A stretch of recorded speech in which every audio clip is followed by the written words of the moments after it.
할렐루야. 오늘은 신명기 7장 12절에서 16절 말씀을 함께 상고해 보도록 하겠습니다. 가나안 입성을 앞둔 이스라엘에게 하나님은 전쟁 전략부터 주지 않으셨습니다. 이 성을 먼저 치고 저 성을 나중에 치라가 아니라 먼저 복의 원리, 더 정확히 말하면 인생이 무너지지 않는 방식을 다시 한번 가르치십니다.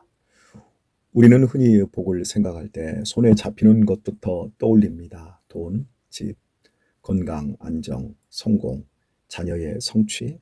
그래서 복 받았다는 말을 들으면 우리는 마음속으로 곧장 계산을 시작합니다. 나는 무엇이 들었지? 무엇이 생겼지?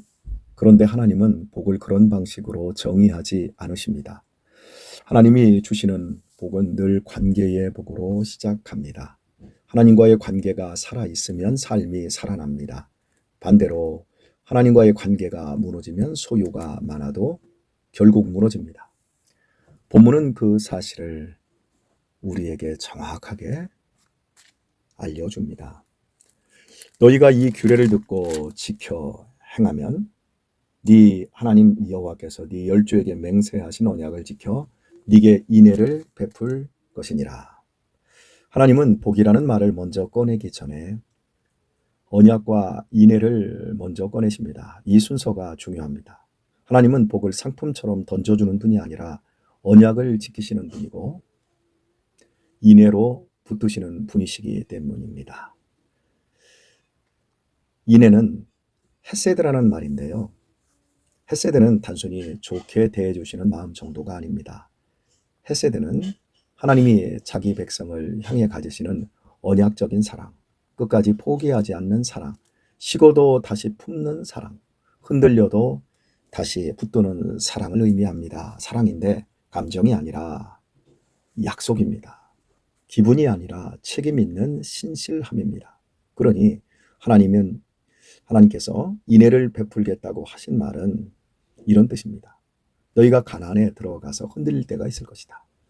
너희가 두려워할 때가 있을 것이다. 길을 잃을 때도 있을 것이다.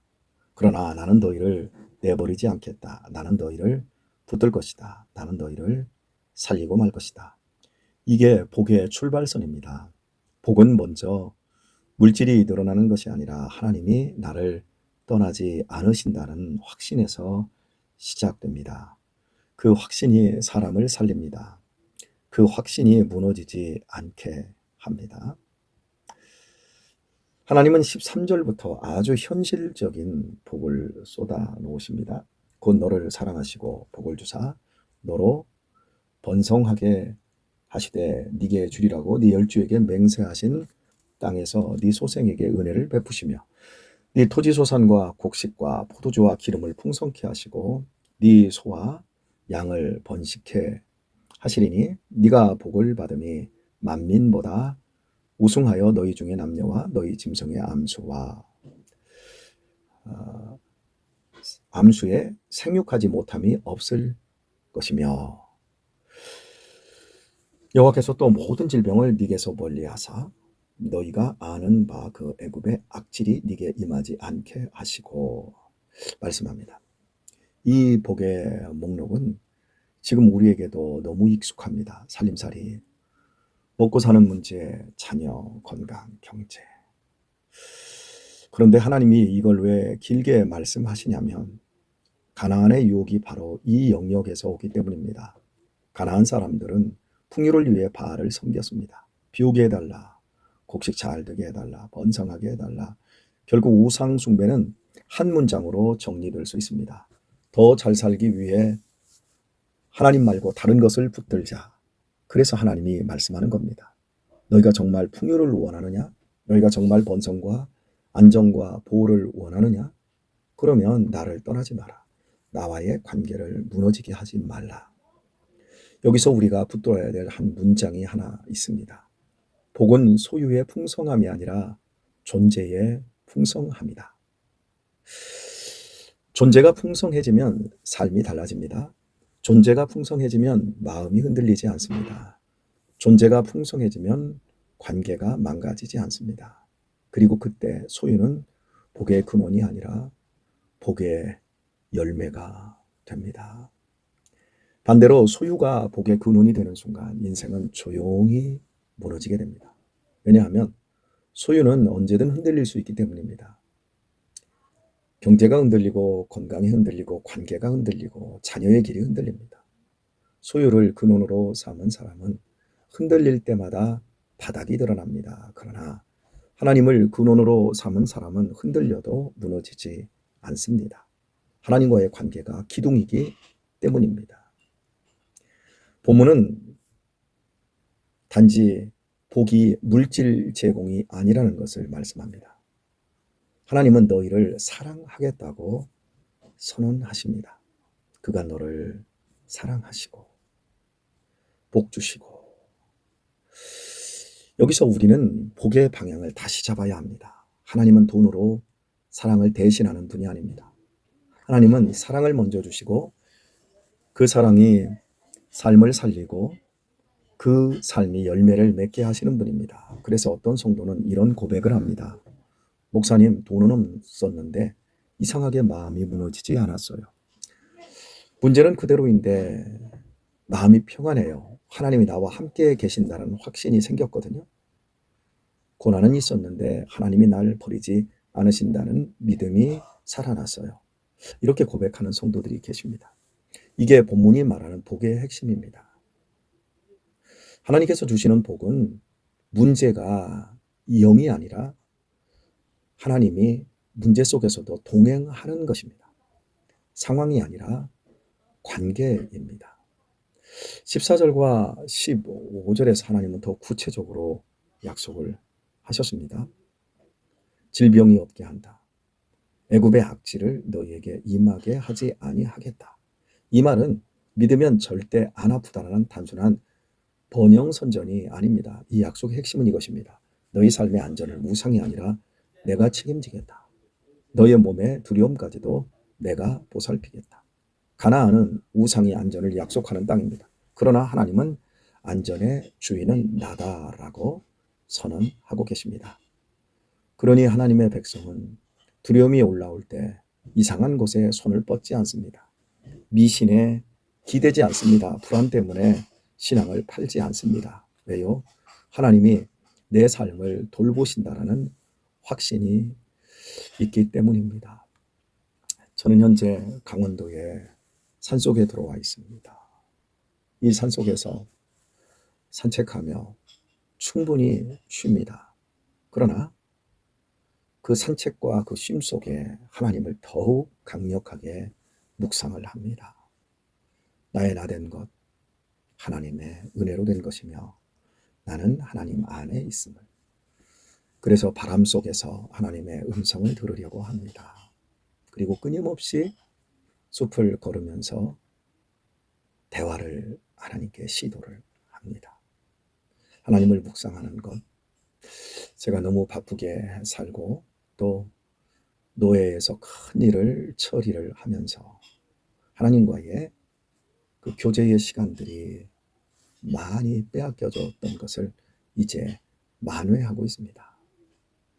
우리의 안전은, 우리의 건강은, 우리의 소망은 모두 하나님께 있습니다. 이제 16절 말씀을 살펴보도록 하겠습니다. 네 하나님 여호와께서 네게 붙이신 모든 민족을 네 눈이 긍휼히 보지 말고 진멸하고 그 신을 섬기지 말라. 그것이 네게 올무가 되리라.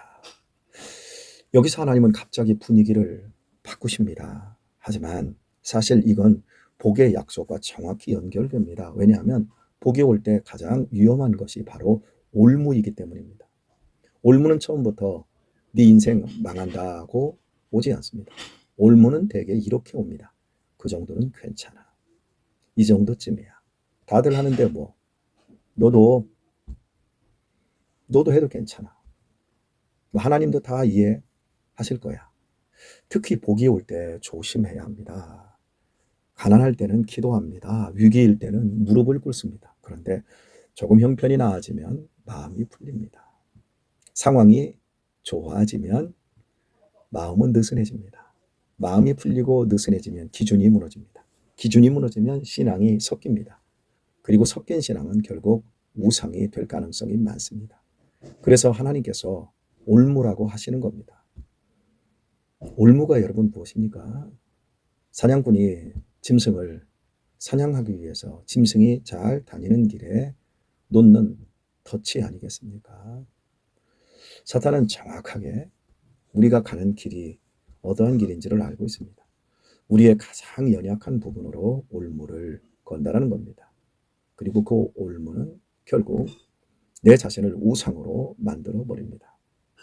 우상은 그냥 다른 종교가 아닙니다.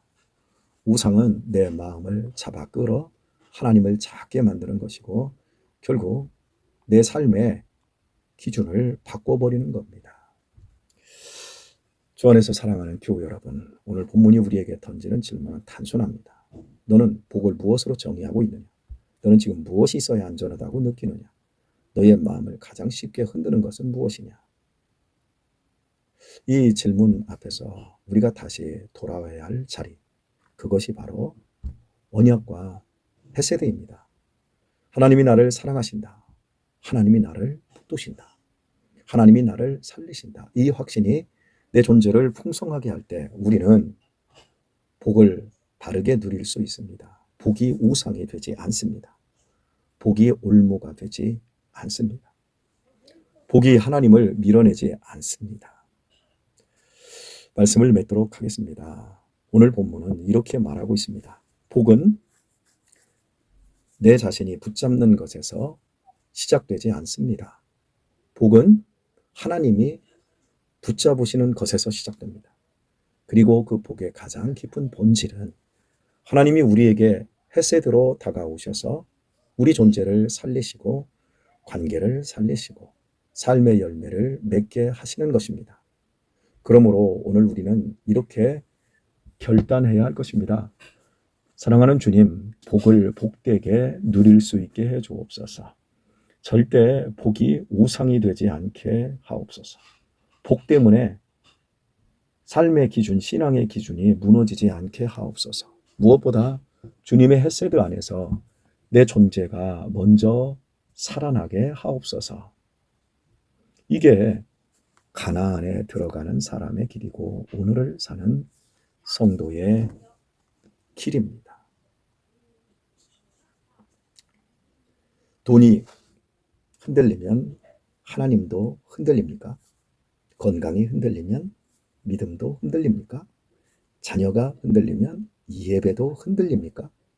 사람의 평가가 흔들리면 나의 가치관도 흔들립니까? 오늘 나는 복을 무엇으로 정의하고 있는가? 나는 무엇으로 안전을 만들어가고 있는가? 나의 마음을 가장 쉽게 흔드는 것은 무엇인가? 다시 한번 확인하셔서 참된 복이신 우리 주 예수 그리스도 안에서 반듯하게 서셔서 이 하루도 복된 하루를 살아내시는 귀한 성도님들 되시기를 예수님의 이름으로 축원드립니다.